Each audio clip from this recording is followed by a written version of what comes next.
Hello everyone and welcome back to the wonderful Yosemite Valley Zoo. Today is a very crazy episode and a very long one indeed. I do promise that there is a whole lot of progress in this episode. I might even say, except episode number 1, which was actually an exception, this is definitely the episode with the most progress in it. Hence, I'm not going to talk you through the entire episode because first of all, it's very late again and geez, I really need some sleep, guys, to be able to still provide some content and also do my job at work fine and, good enough, that's also why I still need to have some sleep. And today I really want to go somewhat kind of earlier into bed. So that's why, again, a little bit of a explanation. Also, the footage is sped up 12 freaking times. I really hope it's not too dizzying, but there is no point in, I cut out already like 2-ish hours, I guess, of redundant stuff, and some of the stuff is from stream, so actually it's not as bad as it might be because my performance wasn't as great. Though what you see right now is definitely me building with a little podcast on, so yeah, that's kind of the reason why it is super quick. But it's just the very basic preparation of that area over here. I just tried a few designs, but I ended up with a very simple design. Again, the backstage over here incorporates a lot of things that you guys came up with in the comments. So I really have to say thank you for those ones who recommended to have a medical area with a little habitat in here, because we are going to do that in a few seconds. I really thought it was a great idea. Like, I had something like this in mind, and maybe if there will be pretty much an aquatic DLC in the future, I'm still considering to do that at one point, because I feel like having kind of a really like a lovely little medical area for aquatic animals is even more challenging and would look pretty cool, I guess. Like, I really could imagine that. So yeah, I was doing a little bit of cover-up work here with the ugly edges of the stairs, so I didn't even know how exactly I want to do it. I'm fine with how it looks in the end, but yeah, back to the medical center. I like that idea so much that I really did already bring that in here. Again, this might not be the only one, but honestly, after researching a little bit how they do look in real, I find the one that I did in the end very, how do I put that? It's looking very basic, like super basic, but it really exactly does what it should do. It is this kind of quarantine area that you do need in a way to fulfill still the needs of your animal, to have it in there. I mean, it's just temporary. It's not all the time in this small exhibit, which you will see in a few seconds, but it is there for a good reason. It has to be researched. People have to see what is going on about this. But yeah, without further ado, let's now talk about it while you see it happening in the background.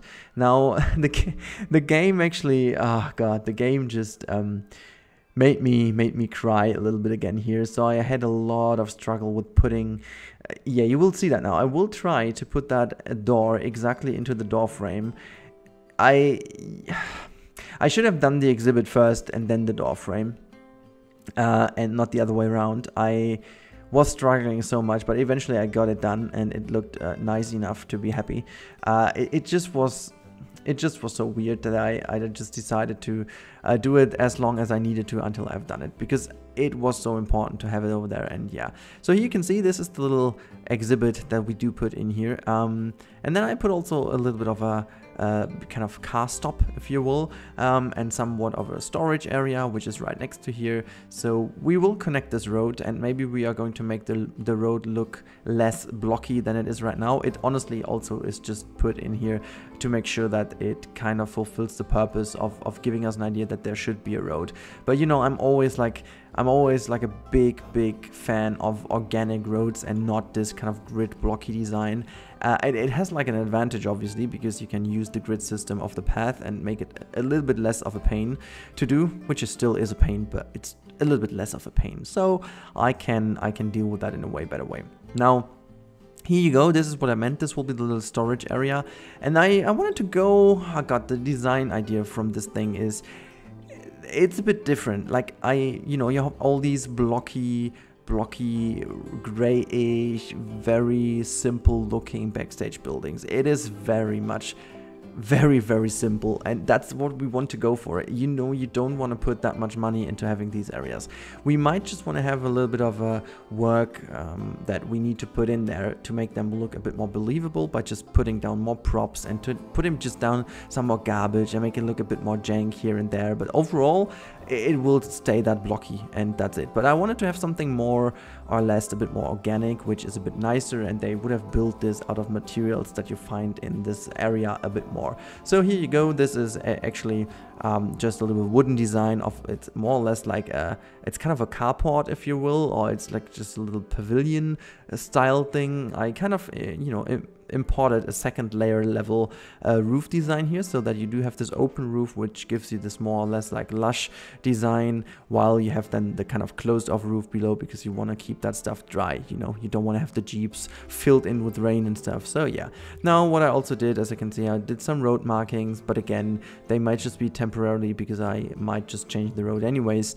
I'm not too happy with the blockiness of it. Maybe it's enough to just change a little bit of the curve that is at the end of it, but yeah. And then I started to put down some terrain higher up to start covering it, but I figured, okay, you know what, I'm just filling in that little habitat over here. And now we go about the habitat design. Now I think the main focus is what I'm doing actually right now. I wanted to create this little bit of a water bazaar, I don't even know how to call that, but it's this little sink over here where the water is in, and I wanted to use a lot of concrete, because that's what you would see in these kind of areas. It's kind of a little concrete block where there is some water in. You put some props in here, which was incredibly hard to find the right spot to put it down. I don't know why, but yeah, as I said, I just put down a few pieces that you would see for various animals, so that each kind of animal could be potentially in here at least for a few minutes or for a few hours to be researched, or just, you know, leave it into the wild or whatever. So that was kind of the idea of this backstage little medical habitat. And again, thanks for those people who came up with it. There were quite a few people actually mentioned that in the comments. So you see, guys, it's very worthy putting your comments down. I really try to incorporate them as much as possible somehow. Talking of feedback, I have one important thing to do. In a bit you will see that there is a little bit of a font in this episode, which is down to the fact that Mr. Kane, the Fainanite, Mr. Kane, one of the core community here, is actually, he had birthday yesterday. Now the episode is out, so he had 2 days ago he had birthday. So if you guys want to put a congrats Fane in the chat, okay, I'm too much of a streamer already, what? No, put it in the comments down below, please, to just greet him to his birthday again. But yeah, he had a birthday just a few days ago, and we put like a little font in the episode, which is the Fane Day. I don't even know what we did exactly, but you will see that sometimes in this episode during the time lapse. And Mr. Fane, he has multiple names, by the way. I need to clarify something here. I feel like it's very necessary to talk about that. So a few episodes ago, I mentioned some of his criticism, and I mentioned that quite often because, and here's the reason, he comes always up with good criticism. Like, in general, and that's what I want to say, Kane is such a positive person. He is always here, always putting comments down, even if he, you know, is a little bit behind and comments like a week after. That is totally fine. I can always, you know, rely on him. He's always here. He's always doing the comments, and 99% of the time he is positive. Full stop. And sometimes if he does criticize me, I know that it is definitely a good reason why he's doing that, you know? And this is kind of the relationship you want to have with your viewers, with your community, with your friends. If they say something, you know there is something up about that. And he did say that I need to do something about the plop voice noises. And oh gosh, I did a lot. I even went to work to one of our audio designers. Well, actually not directly from work, but some of the studios we're doing actually voice recordings with our company, or with the agency I work in. Like, saying our company sounds more like I have one, which I don't. So I asked them and gave them some files, and you know, everything was fine. But also I talked about the fact I have a pop filter, I tried several settings. I tried to reduce the gain and just do it in post-production. I tried to put the microphone further away from my mouth. I tried to do different things, but at the end of the day, it is actually about my pronunciation. It wasn't that bad with the old microphone, because the old microphone was just worse. It was just inferior, and it was not capable of getting that clear voice and noise actually into the microphone.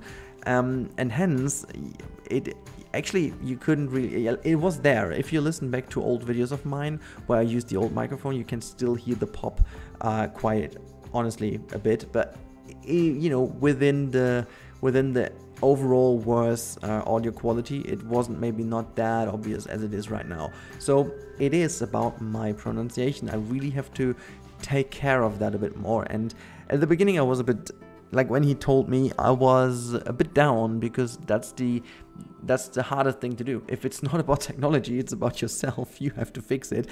You have to think about that, like talking through videos for like 20 minutes or even more, whatever. And especially in real-time episodes or in the franchise mode or in live streams, it is especially very hard to really look at things that you need to do differently. And I have two of those. He mentioned actually is another thing, which I'm going to talk about in a bit. But at least one thing is somehow not avoidable at all, because it's kind of God-given, so to say, that I have some issues about that. But so the positive aspect is it also improves myself in speaking in general. So if I do look a bit more into trying to be a bit more careful about my P pronunciation, it should do the job. It's not about the technology. So don't blame the system this time. You still will have some plop noises, because I just cannot do it all the time. You know, I try to be as much concentrated as possible, but it's, you know, I also cannot always try to just go over the P as much as possible, because sometimes, for example, possible is a word. I can say possible, or I can say possible, I can say possible, and you know, it's kind of different. You might have heard that already. What's the difference here? And the other one is this kind of in snake, you know, the S sound. And here you go. That's actually my bad. I cannot do too much about it, because I have my front teeth. They are actually a little bit different than usually. They're a bit bigger. They're a bit more in terms of their angle. They're a bit differently. You cannot do much about it. I had this kind of thing you have as a kid to make them a bit more straight and aligned and whatever, that worked. But overall, you cannot do too much about the size, and that's why sometimes I have a little bit of an S, a bit more of a too sharp of an F voice, and that kind of makes a little bit of a, yeah, almost whistling sound, if you will. But again, I try to avoid it as much as possible. Most of the times I succeed, but not always. So these are the two kind of main focus points in terms of how I speak and how I talk. And I just wanted to address that, because it's very important to me to explain this to you. First of all, that Kane is not a bad person at all. He's a great person, and I wanted to address that he is always right to criticize me, as all of you are. So if you have a valid point, put it down in the comments down below. I really want to have your criticism, because it always helps to improve. Actually, even more than compliments and positive stuff, because if it's good already, there is potentially not that much room to improve. But if you say, hey, that and that and this and this and then blah blah blah, that doesn't work right, and again, even if it's about my pronunciation, that is totally fine. If you do that. So yeah, now I talked a lot about my voice, my issues and stuff. Let's talk about what I did. You have seen me building this bridge, and this bridge was in particular a very, very hard thing to do, mainly because there was so much thought that went into this freaking bridge. I'm going to explain that in the end of this episode in the real-time part a bit better, so I'm gonna shut up about this right now, because it's for the time-lapse too complicated. But what's not complicated is this freaking sign over here. I really had that idea for a while, but I just tried to avoid it as much as possible, because I knew that it will be a bit of a struggle to do, but it ended up not being that big of a struggle anyways. It just quickly done. I made this billboard, if you will. It's, yeah, well, it's not really a billboard, but it's kind of this really big sign. It's more like an information sign than it is kind of an education sign, but I wanted to have this badly in here. Mainly the reason is it kind of takes away the focus from the backstage area, and that's what I wanted to create. I wanted to create one focus point here, like one element that really drags your attention towards it, to make sure that everything is in the back of it is just naturally kind of hidden away from you by just, you know, moving slightly the focus of where you look at. Usually people tend to try to look around and stuff, but if you give them something to discover, to see in their focus, they will automatically go there and see that. So that is what I wanted to do about this bigger sign. That's also the reason why I made it really big and kind of blocky with wood and stuff, to make really sure that this is really in here. Yeah, and then this little realism aspect connected this thing with some energy, because there are some screens in here. Now, from Planet Zoo, we are now back into the rock simulation game 2019. This is a wonderfully created rock simulator by Frontier Developments. The game rocks. I cannot say it differently, though. It is a fairly great landscaping simulator. And it's called Planet Rock. Yeah, I should call it that way. And now the next couple of minutes you will see me placing rocks. And I feel like this is the perfect moment to stop my voiceover. It's now a very, very relaxing rock placement. And in the end, we are even going to build a playground. The playground, really, you can see, is turning out more than beautiful. I'm not really the biggest fan of my slide at the end. Damn, I missed that opportunity. I'm not slightly happy with my slide. There we go. Jeeks, I should have done this. Anyways, sorry for that. Never mind. So guys, I really hope you enjoyed my voiceover for 16.5-ish minutes, and I really do hope you enjoy the rest of this video with the sound and the time-lapse. Now, at the end of this video, for more like 5 minutes or something, you do have a real-time part where I show it off to you how it looks in the game, because again, it's a bit tricky to show it in the cinematics. Now, that's a lot of talking, right? Okay, see you then in at the end of this video. And for the you know, the past Rudy who's talking about the voiceover, I see you in the next episode of Yosemite Valley, which will be on Saturday. See you then, and bye guys.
Alright guys, so as promised, here is a little real-time section, and again, this is, as I said, mainly because I felt it's a bit hard. Like, sometimes you have episodes where what you created is not too nice to show in cinematics. It sounds weird, but it is exactly the way, because you don't see the context, and that's what's happening in today's episode. So you've seen quite a lot of stuff going on, and I don't even know how much I cut out, because I record this now before I actually do the cutting of the video, so because I always like to have all the material at hand to cut it and not just jump in and out. Anyways, so what I did today in the video you've seen. So basically we start over to just experience this little bit over here. So we start over to this side, we go to the left hand side, and then this area opens up where we had basically a blank space, and there is this backstage area on the right hand side. Yes, you can see it, I know. You can also see that tower over here. I feel like it's all not, you know, it's all not that bad, because if you go into an actual peep position, you can see it's, you know, there is nothing too much to worry about. You can see the shape of the dome, you can see basically kind of the top of the mountain, you can see these snowy hills, mountains in the far background. And if you go further, this, what catches your attention is basically that board over here. So where you go, you can really see those things, you just focus it. As you can see, I mean, that's the perfect example. You just, actually, let me also just deactivate the UI. You can actually already tell, this is exactly what I meant. You can just focus that, but you don't really recognize what's going on the left or right. So that's pretty cool. So if you go forward, you could just see this stair coming up, you know, and because we do have this fence on the right-hand side, naturally, what people do, since you cannot see something over here, you're focusing more to the left, right? So I kind of push the people into a movement of looking into the actual zoo. That's what's going on over there. I actually intentionally also put the tree here, so you need to look to the left and to the right to just, you know, make it a bit more interesting. Maybe we have to move it a bit more, so open up the view, if the view will be nice, but since I don't know what's happening over there, I just keep it there for the moment. And if you then go down, yes, there is still a lot to do over here. We have the water system, which has to be covered, and also the medical center that has to be done a bit more in detail. You can see now how this turned out. You've seen that in the time-lapse, obviously, but that's what I just did. As kind of a medical center, it's kind of a generic habitat for multiple animals, so that's what I did. So you have some water, you have some climbing, you have some space, whatever, some, you know, kind of tools to play with and little toys. But yeah, all in all, that's kind of how it looks. You have a little bit of a recreation area for them up here with the staff room, which is raised a bit. So that's kind of the main hub over here that we created. Now, then we continued and did this area over here. And honestly, that's exactly what I meant. This is, oops, you cannot really show that in cinematics because the shape of it is so weird to show. Since I do not have a coaster or whatever to make this perfect movement over here, I need to do it that way, but it's way too quick, so I would need to do it without this. You know, if you just move over here, it's kind of hard to do it, and it's still way too quick though. But if you can see what I mean, you can really just tell how this now meanders down, and it looks so much better than the blank kind of face we had in before. Also, I like these little ripple things where actually the water is kind of taken down. If it's gonna rain, this is kind of preventing from having the water running down as a river, which because we do have that kind of very steep incline or decline, however you want to call it here, you definitely have to have something like that, because otherwise people would fall down and kind of get some serious injuries and stuff. But yeah, if we just follow the lead of this staircase down here, you go, actually this path, you can see that the fence is really guiding you down now. It kind of always points down to where you need to go. It is though very steep. Maybe, I don't know if that is something we can fix about it. But anyways, so you go all the way down and you come into this area. You can see the ponds, you can see the mountains, so it opens up to you. It kind of is that what you want to have. Like, you can choose one of those two pathways. You have the benches to sit down, whatever. If you go to the right hand side, if you decide to go here, we have this wonderful area which you potentially have seen in the screenshot. That is the little kids playground over here, and I just love, let me just show you something. I just love the physics of the game. It's just so funny. Where's our Linder? There we go. If we reset that, you can see it. I just love that. Honestly, I have to say, it's so weird why it is that good. Like, the physics seem to be so on point. Just like, look at that again.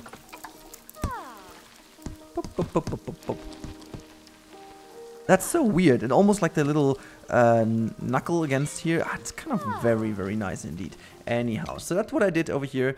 I even put some of the toys for the animals down because I imagined kids would also play with that. It would be totally doable, and you kind of often see that in zoos anyways, where they have these toys that actually were meant for monkeys to just see how long the kids take and how long the monkeys take, and actually adults are the ones that are the slowest in this kind of thing. But yeah, then it kind of is all this seating area over here, and in the future we need to take care of this a bit more to make, first of all, get rid of the Z fighting here. And yeah, for the next episode, what we need to do, and this will be happening in today's live stream, guys. We are having a live stream today, you know where. I'm not allowed to say that, but you know where. I cannot say when and how long, but I will try to start at 19:30, so not long ago after, or not long after this video. So make sure to check it out. If I'm live or not, you will find it out pretty easily. And then we are going to fill in that area. I honestly have no idea which animal yet. I'm totally honest with you, I have no idea. I do have some kind of potential candidates, but I'm not 100% sure. So if you want to take part in that and maybe give me some inspiration and some ideas, come over, let's have some fun together and see what we can do. Now, that's it for my little real-time part. I hope this showed a bit better what I did and what my thoughts were, and then you have still a little bit of voiceover in the time-lapse at the beginning of this video. I hope you really did enjoy. And one last personal thing, I don't know if you've seen that, but I've been to an event in London where I was able to play Jurassic World Evolution, the Return to Jurassic Park DLC, amongst like 10 people in the world, which was absolutely awesome. I'm really thankful to Frontier, but it appears that yesterday I had some issues. I needed to delete that first video. I needed to re-upload that because I did a mistake, and it was a bit confusing because I was at work and I could not react, and it was scheduled, as you can imagine, and so blah blah blah. I don't want to bother you with that, but at the end of the day, the video was up way later, but people seem not to have seen that. So if you're interested at least a little bit in the original Jurassic World, I highly recommend to watch that video. I'll put a link now in the video to the top right. You can click that and just go over there and have a look, because actually the gameplay is super cool. It's super awesome. It's a really great step forward for the game, and if you're a fan of the old franchise or the old original movies, that's your thing. However, thanks a lot, guys, as always, for watching. I see you in the next one, and I see you in the live stream. Until then, have a good one, and bye, guys. Alrighty, guys, thank you for watching this video. I really do appreciate that. As always, make sure to check out also my social media channels. You can find me everywhere under @RudyRandCamel. Also, big thanks to the crew. You can see it on the left hand side right now. And as always, if you want to see more, you click that card on the top right. And if you want to stick around because you like the stuff you've just saw, whatever, you know what I mean, just click that sub button, which is to the bottom right of the screen right now. But everything else I can say is have a great time and see you next time. Bye, guys.